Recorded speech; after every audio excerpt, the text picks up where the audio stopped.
ಇಲ್ಲಿ ನಿಮ್ಗೆ ಆಶ್ಚರ್ಯ ಆಗ್ಬೋದು ಇದು ಏನಂತಂದ್ರೆ ಕರಿಬೇವು. ಕರಿಬೇವು ನೋಡಿ, ಇದೊಂದು ಸ್ವಲ್ಪ ತಿಂದು ನೋಡಿ. ಹ್ಮ್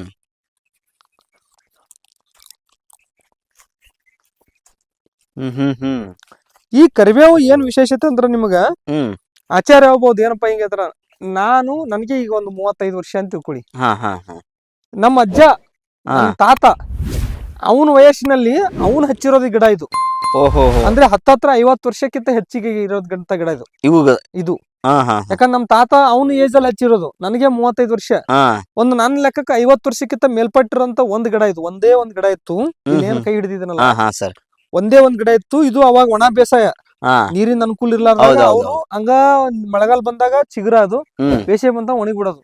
ಹಂಗೆ ಅವ್ರ ಕೈ ಮೇಲೆ ಬಂದಿದ್ರು. ನೆಕ್ಸ್ಟ್ ನಾನ್ ಏನ್ ಮಾಡ್ದೆ ಅಂತಂದ್ರೆ ಇದಕ್ಕ ಈ ತರ ಎಲ್ಲ ನೈಸರ್ಗಿಕವಾಗಿ ಇದನ್ನ ತನ್ನ ಪಾಡಿ ನ್ಯಾಚುರಲ್ ಆಗಿ ಇಲ್ಲಿ ಯಾವ್ದು ಉಳುಮೆ ಮಾಡ್ಲಾರ್ದೆ ಹಿಂಗೆ ಬಿಟ್ಟು ಈ ತರ ಹಿಂಗೆ ಹೆಚ್ಚಿಗೆ ಹಾಕೋತ ಹೊಂಟಿದ್ ಈ ಕಡೆ ಈ ಕಡೆ ಈ ಕಡೆ.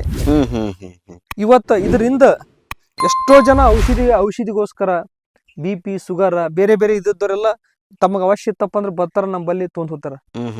ಇಂತ ಒಂದು ಒಳ್ಳೆ ತಳಿ ಇದು. ತಳಿ ಇಂತ ಒಳ್ಳೆ ತಳಿಯನ್ನು ಇಟ್ಕೊಂಡ್ ಬಂದಿದೆ. ಏನ್ ತಳಿ ಸರ್ ಇದು? ಇದು ಜವಾರಿ, ಪ್ಯೂರ್ ಜವಾರಿ ತಳಿ. ಯಾಕಂದ್ರೆ ಇದು ಆಕಲ್ದಂದು. ಇವಾಗೆಲ್ಲ ಹೈಬ್ರಿಡ್ ಬಂದಿದೆ ಮಾರ್ಕೆಟ್ ಅಲ್ಲಿ. ಇದನ್ನು ಒಯ್ದು ಮನೇಲಿ ಇಡಿಬಿಡಿ, ಅದನ್ನು ತಂದ್ ಮನೇಲಿ ಇಡಿ, ನಿಮ್ಗೆ ಗೊತ್ತಾಗತ್ತೆ ರಿಸಲ್ಟ್.